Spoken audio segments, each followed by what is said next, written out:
sidang dan macam yang mengharapkan insya Allah yang sangat dimuliakannya dan sangat saya hormati. Ibnu Abbas radhiyallahu anhu mengatakan bahwa Rasulullah pernah memberikan nasihat kepada seorang laki-laki, dan tentunya nasihat ini untuk kita semua. Rasulullah berkata kepada laki-laki itu, iltanim khamsan qabla khamsin, sababaka qabla haramik, wasihatika qabla saqamik, wa ginaka qabla fatak, wa faragaka qabla syughlik, wa hayatika qabla mautik. Hadis ini riwayat Hakim tapi benar disahihkan oleh ulama Muslim.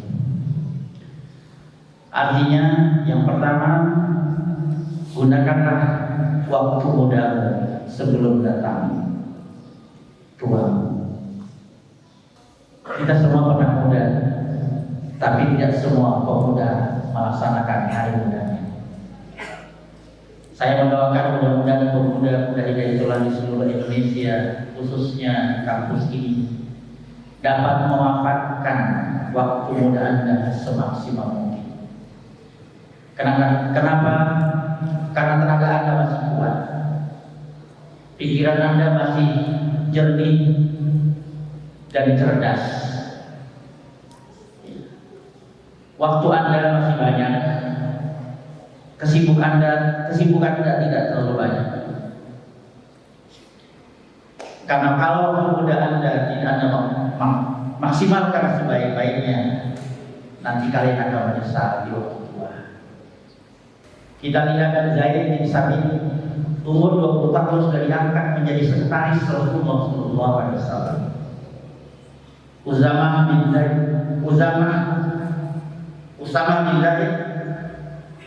sudah diangkat menjadi panglima perang oleh Rasulullah untuk menaklukkan Romawi. Tariq bin Ziyad umur 30 tahun sudah menaklukkan Spanyol. Kemudian Muhammad Al-Fatih umur 20 tahun sudah berhasil menaklukkan benteng Konstantinopel. Malah secara tegas di dalam Al-Quran, Ashabul Kahfi seorang pemuda mempertahankan iman keyakinannya dari Nabi Yanus yang mendolim. Itu di waktu pemuda. Soekarno dulu mengatakan, serahkan 10 pemuda kepada saya akan pindahkan gunung. Itu hebatnya pemuda. Sebabnya Allah mengatakan, yang pertama sekali, sababaka qabla haramik. Gunakanlah waktu muda Anda sebaik-baiknya. Imam Syafi'i mengatakan, hayatul fata bil ilmi wa tuqa. Kehidupan seorang pemuda itu diisi dengan ilmu dan takwa. Sekali lagi Imam Syafi'i mengatakan, kehidupan seorang pemuda itu kalau mau sukses di dunia ini, harus diisi dengan ilmu dan ketakwaan kepada Allah Subhanahu wa taala. Pujangga Mesir Mustafa Al-Bilayani mengatakan bahwa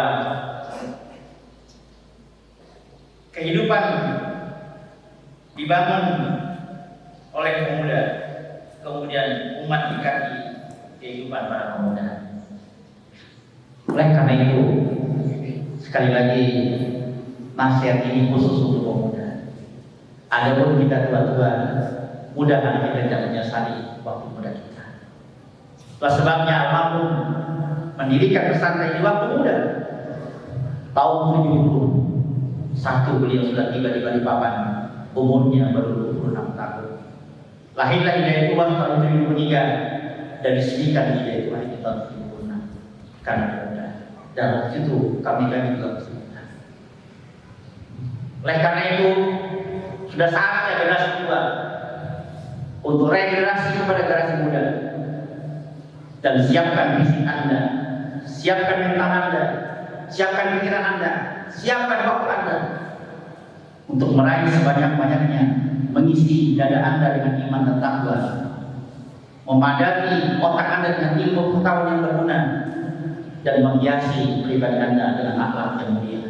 Insya Allah dengan itu Anda akan sukses. Yang kedua, wasihatika qabla saqami. Waktu sehatmu sebelum datang sakitmu. Sehat dan sakit datang silih berganti. Tapi biasanya kita lupa makan waktu sehat. Nanti sehat itu terasa manfaatnya tatkala kita sakit. Sudahlah, baik kita yang masih sehat manfaatkanlah sebaik-baiknya. Khususnya untuk mendekatkan diri kita kepada Allah Subhanahu wa Ta'ala. Karena sehat itu sangat berharga. Seorang dokter pernah bertanya kepada saya, siapa yang zalim? Ustaz, Allah apa manusia? Kenapa dong? Antara hidung sama paru-paru itu ada satu alat yang sangat halus sekali. Dia bergerak, tidak berhenti bergerak itu alat sejak dia lahir nanti berhenti setelah dia mati. Tapi di tengah jalan dia berhenti tatkala orang itu merokok. Siapa yang zalim? Kalau satu hari, satu bungkus, dua bungkus, satu bulan, berapa bungkus akan bertahun-tahun, kemudian tiba-tiba berhenti alat itu, orang itu bisa kena penyakit kanker paru-paru. Awalnya, ujungnya siapa yang zalim? Yang zalim adalah diri kita sendiri. Oleh karena itu, jagalah kesehatan sebaik-baiknya.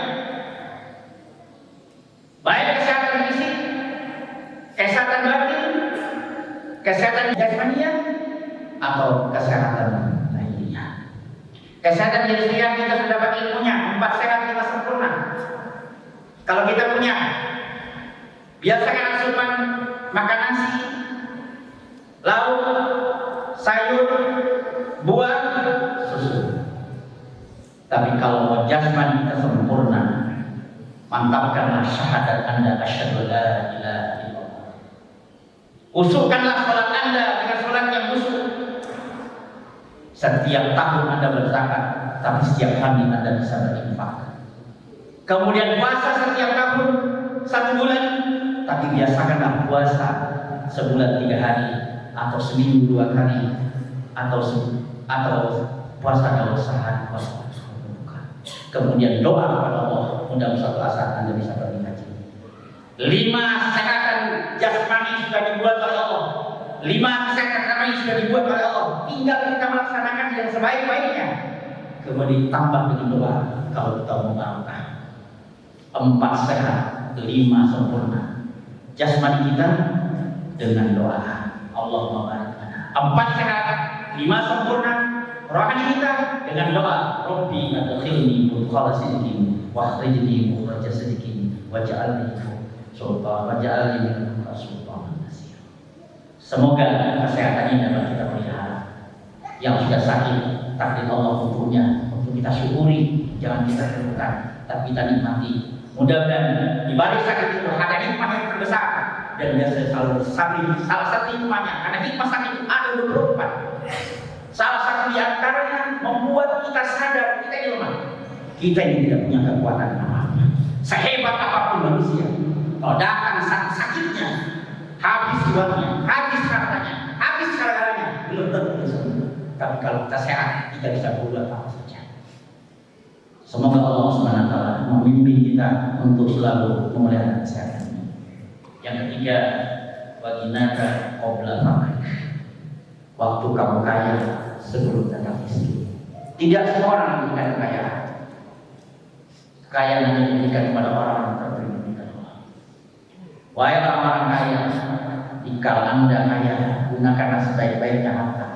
Kan harta itu bukan milik Anda. Anda datang ini tidak punya apa-apa, tidak bawa apa-apa, tidak bisa apa-apa.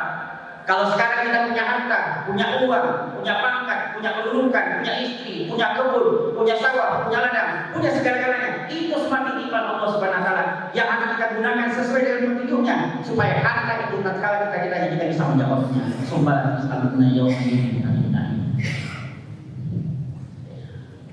Alhamdulillah. Kemudian yang keempat, bahwa qabla syukrika. Waktu lapang kita sebelum datang sibuk kita. Biasanya kita menyesali waktu. Kenapa saya tidak manfaatkan waktu luang saya? Tatkala sudah sibuk, baru kita mengatakan saya mau belajar, saya menuntut ilmu. Ya. Tapi tatkala kita lapang, kita tidak manfaatkan dengan sebaik-baiknya. Mudah-mudahan nasihat ini untuk kita semua, karena kita masih punya banyak waktu lapang dibandingkan kesibukan, dibandingkan para nabi. Nabi istrinya 11, umatnya banyak. Kita istri kita paling dua, belum ada yang 3 di sini. Tapi dia mengatakan sibuk saya, tidak sempat saya baca Quran, tidak sempat saya sholat sunat, tidak sempat saya sholat tahajud, tidak sempat saya berinfak. Hanya alasannya sibuk. Itu alasannya dua. Orang beriman hendaknya tidak menjadikan alasan kesibukan itu untuk kita meningkatkan kebaikan. Kalau itu terjadi berarti penyesalan buat kita. Semoga kita tidak demikian. Kemudian yang kelima, wahayatika qabla mautika. Waktu muda, waktu sehat, waktu kaya, waktu lapang, itu semua tidak ada artinya kalau kita tidak diberikan hidup oleh Allah Subhanahu. Hidup ini cuma satu kali. Hidup ini cuma satu kali. Manfaatkanlah sebaik-baiknya supaya kita tidak menyesal. Sebagaimana digambarkan oleh Allah di banyak ayat dalam Al-Quran.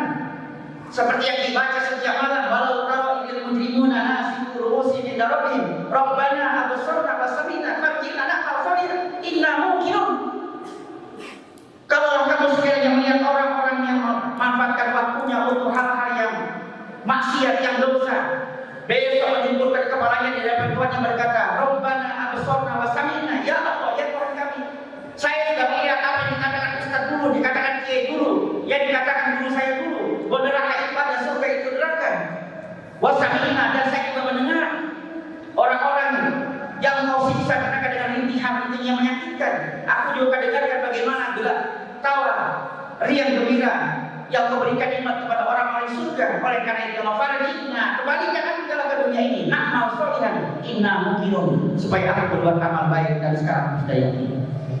Ini ayat diterangkan sekarang setiap malam kita baca untuk jadi renungan bahwa nanti ada orang yang menyesal, yang tidak manfaatkan hidupnya, waktu luangnya, waktu sehatnya, waktu kuatnya, waktu kayanya untuk meningkatkan dirinya kepada Allah, memperbanyak pundi-pundi amal soleh. Karena Allah mengatakan alladzii khalaqal mauta wal hayata liyabluwakum ayyukum ahsanu amala. Allah menguji siapa di antara kita yang punya kualitas amal yang berkualitas. Syukur-syukur kalau amal juga banyak. Semoga Allah Subhanahu wa taala memberikan petunjuk kepada kita untuk manfaat waktu ini, waktu hidup dengan segala kenikmatan yang diberikan kepadanya untuk bekal kita. Sebab kita tidak coba hidup di dunia, tapi kita mau juga hidup di akhirat yang waktunya lebih panjang, lebih kekal, lebih lama, tidak ada batasnya. Di dunia sebentar saja. Oleh karena marilah sekali lagi saya mengingatkan diri saya dan kita semua, mari kita manfaatkan nikmat-nikmat Allah semua tadi itu untuk memperbaiki bekal kita supaya kita hidup bahagia di akhirat bersama para nabi, rasul, para muslim, para siddiqin. Amin ya rabbal alamin. Barakallahu fi wa lakum fil Qur'anil karim wa nafa'ani wa iyyakum bima fihi min al-ayati wa dzikr hakim. Aqulu qawli hadza wa astaghfirullaha innahu ghafurur rahim.